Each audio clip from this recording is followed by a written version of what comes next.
Hi everybody, hope you're doing marvelously well.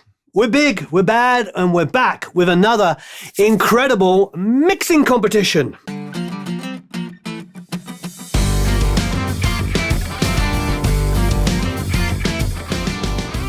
So this is going to be a fun one because this is mixing metal. We've done all kinds of genres, but we've never done full-blown metal. So we reached out to our very, very good friend, Mr. Kristian Kohle, I'm sure you know from the metal community, who has a wonderful channel and has done a schnizzle ton of great metal albums. And he put together something really special for us. We have a song called Turning Point, done by the Dark Times collaboration. So the Dark Times collaboration is a new original music project. It's founded by guitarist Guilherme, hopefully I pronounced that right, Miranda, who was in Entombed AD, KroW, and guitarist producer Brian Mitz Daniels, who's ex-Madball, Skarhead, Ragmen. It includes bassist Chris O'Toole from Unearth and Turbid North, drummer Jono Garrett from Turbid North and Mos Generator. It features the vocalist Ori Frank from Eternal Struggle, and there's an appearance by Brazilian hip-hop artist Phantom DK.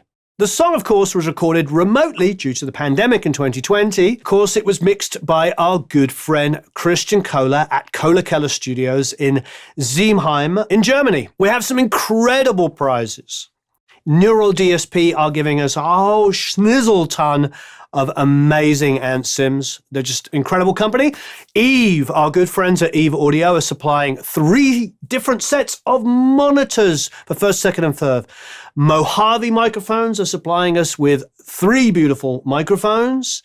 Audient, of course, are giving us 3 different interfaces. Pro Mix Academy, all the everything bundle, every single thing you can think of. And of course, Lancaster Audio will be denoting a whole bunch of IRs. It's pretty darn fantastic. I can't wait to hear the mixes. The best thing about this is, of course, Kristian will be one of the judges, but also, drum roll, Jens Bogren, the great Jens Bogren. This is pretty freaking awesome. I mean, one of the best metal mixers in the business is one of the guest judges for this. So what you're going to do is you're going to download the multi-tracks down below. If you've got the email as well, there'll be a link in there. Download the multi-tracks. You can go to Rate My Mix and you can post your mixes in there. There's an amazing community. There's about 11,000 people already in there, and you can interact with each other. You can talk about mixes, etc. So I asked Kristian, what are you looking for? So I want everybody to hear this. He said, I'm looking for something amazing. Done? No. He said, I'm looking for something amazing. He said, but he believes his recorded guitar tones are ready to go. So he's also supplied a DI in there. So he would love to hear you experiment and try your own guitar tones. So download it, reference his guitar tones, but try your own stuff. Do something really unique. Do something that's going to blow him away. He also said they are all open to any additional production or remix ideas. But remember, that isn't an automatic pass just because you remix it. It's got to be amazing. A linear repetition with the vocal over top is not going to win. You've got to come up with something truly original and incredible. It's a mixing competition and remixing is welcome. I'm really excited. Go and download the multi-tracks. And here is Kristian explaining more about the song. Thanks a lot, Warren, and thanks for having me. I'm really happy to be back on Produce Like a Pro, and I'm happy to talk about mixing heavy metal. I guess this is one of the most heavy and noisy songs on Produce Like a Pro so far. Maybe.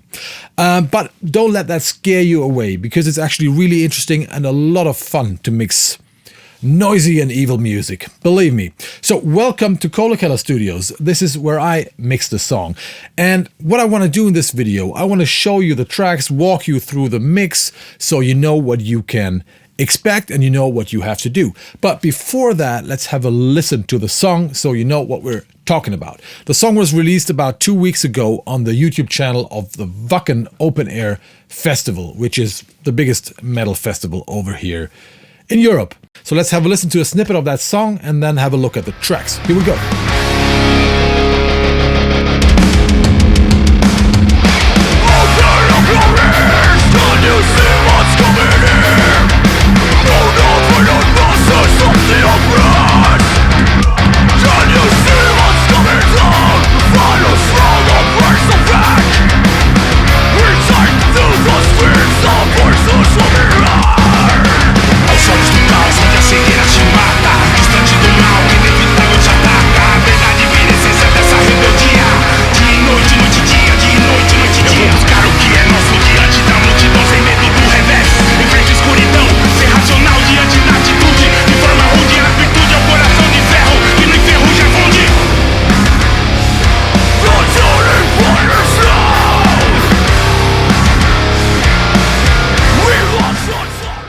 So this is my arrangement. It's pretty basic. Up here you can see a structured track with the different parts of the song, like the verse in yellow and the chorus in light blue.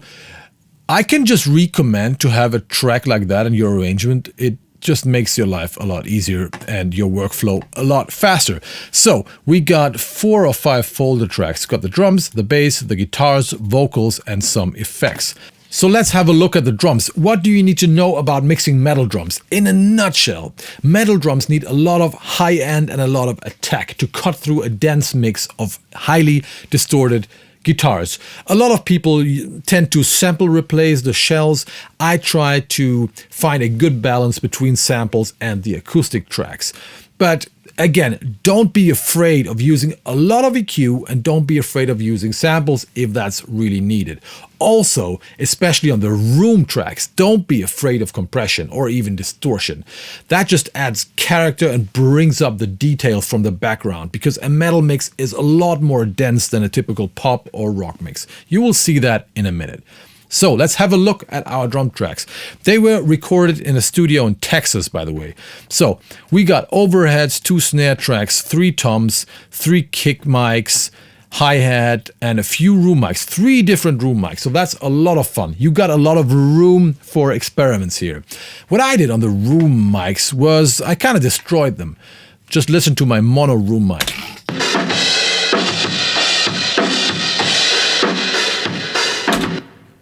There's an SSL listen mic compressor on that track, just making things a little more dirty. This is my close room. Again, with a lot of compression coming from Devil Lock this time. So you can add a lot of compression and character plugins here. Let's talk about the overheads. There's something special about the overhead tracks. They were recorded with Townsend Labs microphones. You know those mics, right? Those mics can emulate all kinds of different microphones. And what's special about them is the fact that they record the front and the back of the microphone separately. So you end up with a stereo track of a mono source. And then later you use the Townsend Lab plugin, and you can not only switch between different microphones, you can actually adjust the polar pattern of the mic and a lot of other stuff after recording, which is really powerful. So listen up, this is what you get. You will get the 2 original tracks. And on the 2 original overhead tracks, you need to use the Townsend plugin that you see here, Townsend Lab plugin, which means you can switch between different microphones and do a lot of other funny stuff. Let's just have a listen to the overheads, and I will turn that plugin on and off.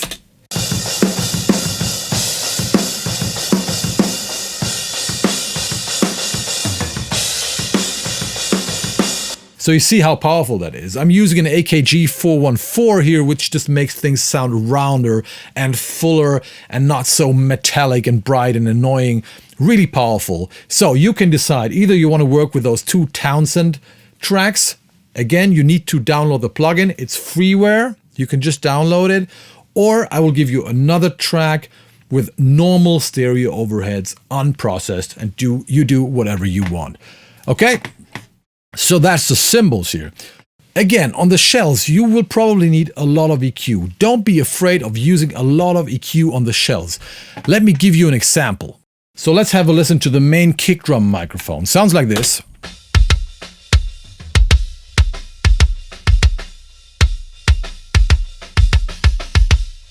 Now look at my EQ curve here. That is very extreme.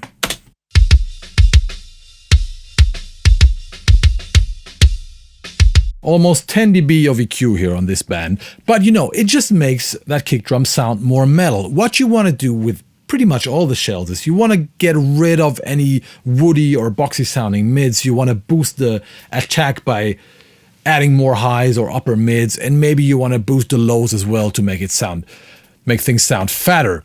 This is what I did here. Don't be afraid of EQing things. So we got 2 or 3 different kick mics here. I think I even have another EQ on the kick bus. Doing the same thing again. I have a room sample coming from my Drumforge Drum Shots pack. Sounds like this.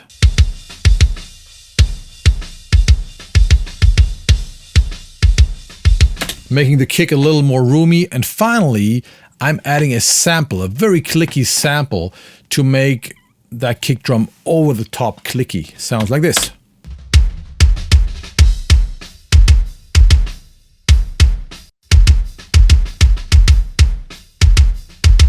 So it's fun to play with both the acoustic tracks and samples that you can add. Room samples, direct samples. Let me show you what I did on the snare, because this is also interesting. The snare kind of sounds nice. You need the typical processing on the snare. But I wanted the snare to have an over-the-top kind of gunshot-like slap in stereo, like bow, bow on every hit. And that was something I couldn't do with the acoustic tracks. So I added a sample, again coming from my Drumforge pack. Actually 2 samples, like a very ringy snare drum sample, a one-shot, and a room sample from my live room here, heavily compressed. The sample sounds like this.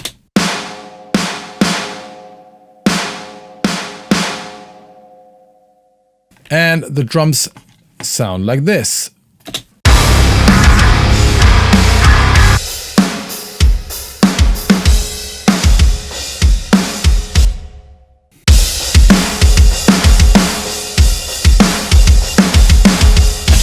I know that sounds really extreme, but once you hear it in the context, it's not extreme anymore. Because one thing you have to learn about mixing heavy metal is that you're not gonna hear the subtle changes. If you want something to be audible, you really need to push it. So let's have a listen in the mix.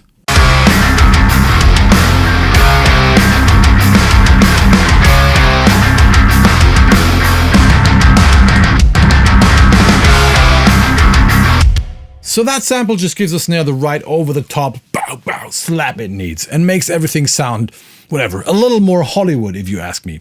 Kind of cool. So let's talk about the toms. You need the same kind of processing again, some kind of smiley curve EQ and a lot of compression. So what I did was I didn't use any other samples. I just used the acoustic toms, but you can see after the song here, you will have samples from the session, from the kick, the snare, and the toms. And that's what I used. Let's just have a look at tom 2. You can see it here.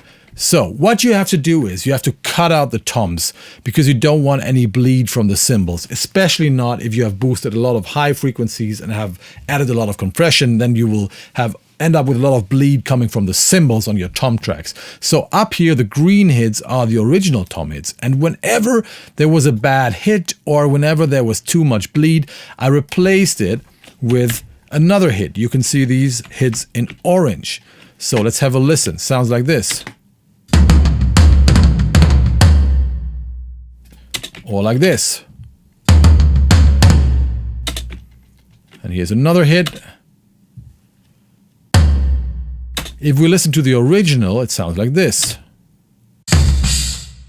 So the hit is actually okay and sounds nice, but we get a lot of bleed from the hi-hat and the cymbals, and that will be annoying in the mix, so we better go for the sample here. And this sounds completely natural because it is the material from the session. You're not going to hear the difference. A good combination of, making things sound more powerful without sounding unnatural. So those were the drums. A lot of attack, higher mids, highs, but also a lot of room. Those compressed room microphones give the whole drum kit a rock and roll feel. So that combination is important. Roomy feel and attack. So let's move on with the guitars. And one important thing is I want you to reamp the guitars yourself. I will also give you my tracks, but I want you to use the DI tracks. Wait a minute, you can see them down here. And I want you to reamp the guitars yourself, because I believe that creating a guitar sound starts at the source. And if you get things right at the source, you don't need a lot of processing. And that's what I do. So I spend a lot of time finding the right combination of guitar amplifier, cabinet, speaker, and microphone. So I don't need to process those guitars. And that's what I want you to do. So if you want to win the contest, please reamp the guitars yourselves. You can use my tracks as a reference, but do it yourself if you want to learn something. So what have we got? We've got 4 rhythm guitars here. And what I did was I used only one amplifier for all the guitars on this song. And there's a reason why. Because you can see here we have those rhythm guitars, and then we have 2 parts, the choruses here, that have no rhythm guitars, but other guitars, a clean guitar and 2 crunch guitars. Those parts need to be connected somehow. So I thought, like, let's try to use one amplifier that can do it all, from clean to heavily distorted. And I ended up using the Dietzel D-Moll. You can see it now, but it's over there. The Dietzel D-Moll. Let me show you what I did. So this is the main pair here.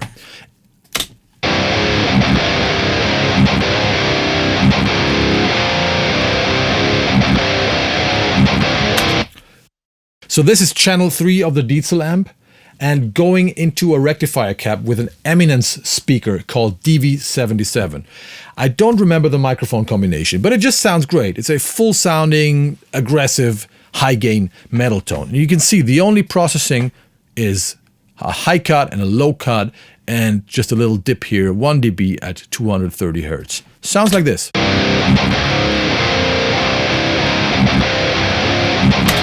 Then I have another pair, again with the same amp, but this time I used a different speaker and different microphones. I think it was a Vintage 30, but I don't remember exactly. And I cranked the highs and the presence on the amp to make it sound more aggressive. Sounds like this.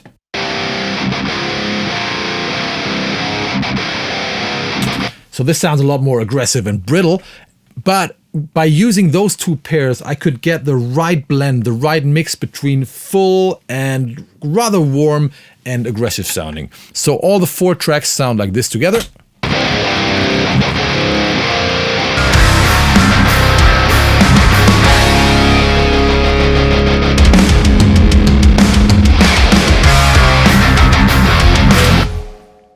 Next up is the crunch guitars on the second part, and here I think I used channel 2 of the Dietzel.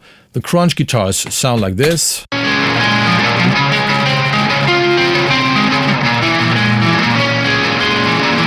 And then there's a pair of lead guitars up here, which were recorded with the same tone, pretty much the same tone like the main rhythm guitars.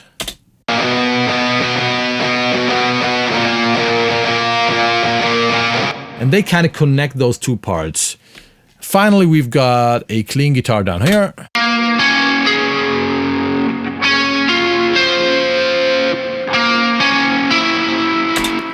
That's channel 1 of the Dietzel, but you can see I boosted the highs a lot.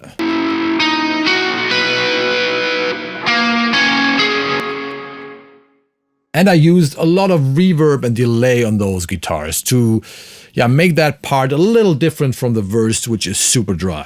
So let's have a listen to that part, and then we go back to the main rhythm guitar.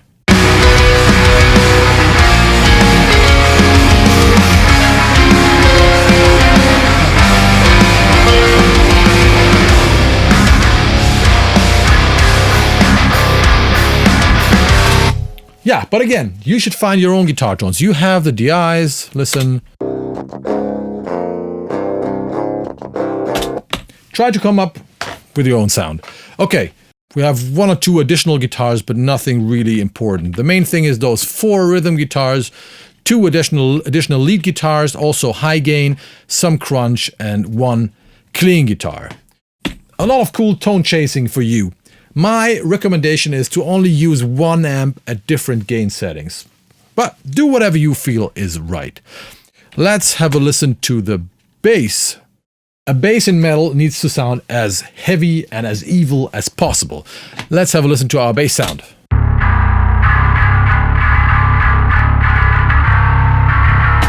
Heavily distorted. Why is that? First of all, because it sounds heavy, and that is nice. Second thing is, if you have what I call a lot of dangle in your bass tone, it will jump out of the mix and make the bass a lot more audible. You will see, if you don't use distortion, it's very, very difficult to make that bass audible in a dense metal mix. And you can see here that the bass really pops out of the mix here and makes it a little more chaotic and less clean.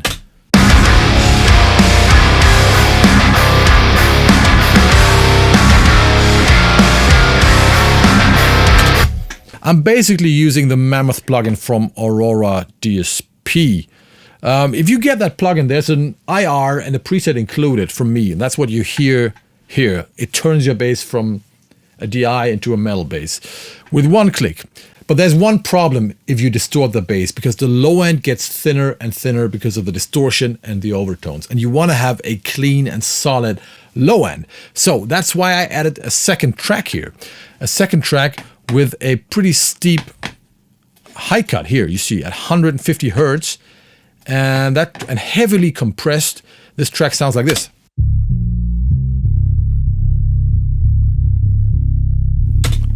So we got the distorted track doing the dangle dangle. And we got the low end track.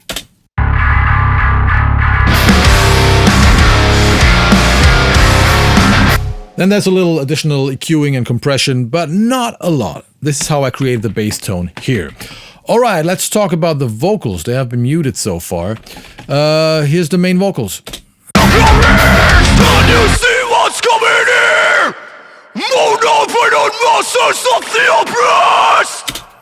Once again, you want the vocals to sound as aggressive as possible. So what I did here, I used a lot of compression, so they are really in your face. Just have a look at the compression. I used a distressor first, then multiband compression from TC, also boosting the highs a little. Finally, to even things out, RVox from Waves. But then I also used distortion. I used a Tube Screamer plugin, which sometimes is just the right thing for aggressive vocals, because it slightly distorts the vocals without making them sound too harsh. So here we got the Tube Screamer. Let's have a listen with and without. Open up your ears! Can you see what's coming here? So it removes some highs. It makes it sound a little like going through a guitar amp. I really like that. And finally, we got an EQ here, doing some small moves. And what is this? Then we have an additional distortion. I think that's an effect distortion coming in somewhere. That must be automated here.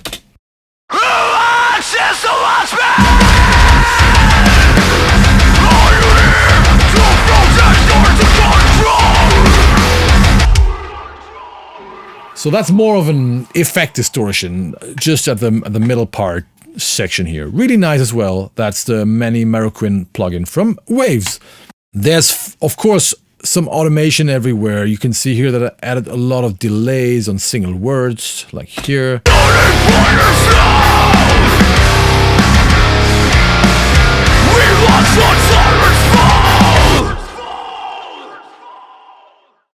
But you will have a lot of fun making those vocals sound more aggressive. What else do we have? We have some effects tracks that I added later just to make the song a little more interesting. Basically, what is this? A riser and then a cinematic boom. Sounds like this.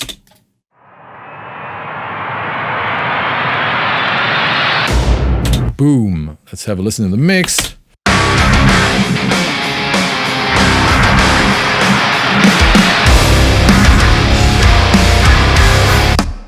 So that's basically to give some of the parts a little more impact when they kick in.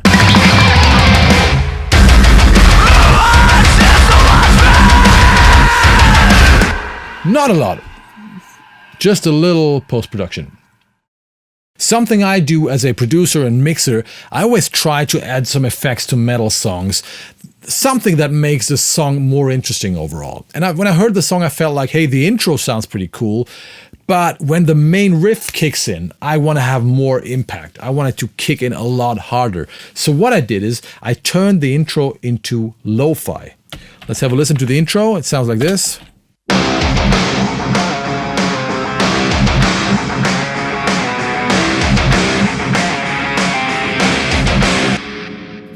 Let me show you what's happening here. There's a distortion, a multiband distortion plugin on the drums, sounding like this.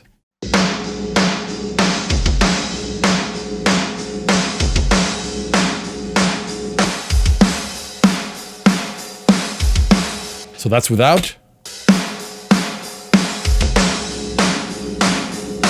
And that's with the distortion, like taking things a little bit underwater, making things just sound a little nasty and dark and fat. Then I removed the bass in the beginning. I think it's coming in at the middle of the of the intro part, but without the bass track, just the dangle part. And one more very important move is to EQ the guitars and automate that EQ. So it sounds like the guitars are coming from underwater. So let's listen to that part again and watch my EQ.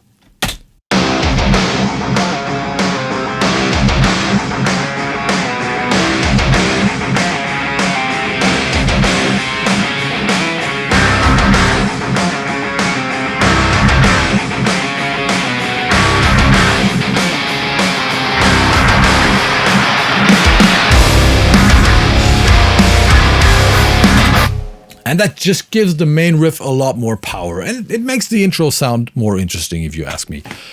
What else? I added another nice effect to this transition here. I used something called Stutter Edit from iZotope.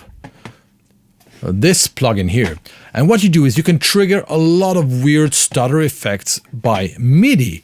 And I was using 2 stutter effects here to make the transition from the first riff to the verse more interesting. The MIDI track. So let's listen to this transition.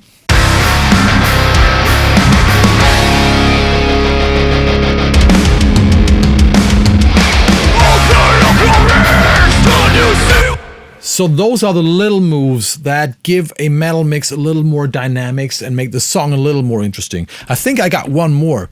I got one endless delay in the middle part somewhere on the vocals, and you can really hear how the delay is becoming like a sample. It's going on and going on and going on, and then when the other vocalist comes in, the delay is automated to go more into the background, then it comes back, and then it stops, and then the final chorus kicks in.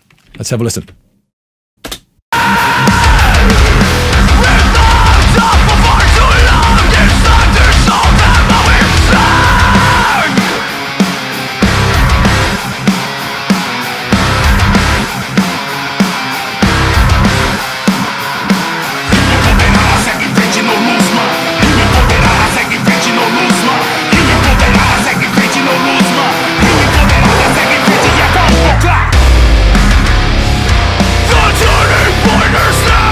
Again, that is giving that part a little more depth, a little more 3D ambience, so to say. Otherwise, it would sound a little flat. So that's how I try to make simple metal arrangements sound a little more Hollywood with those nice effects.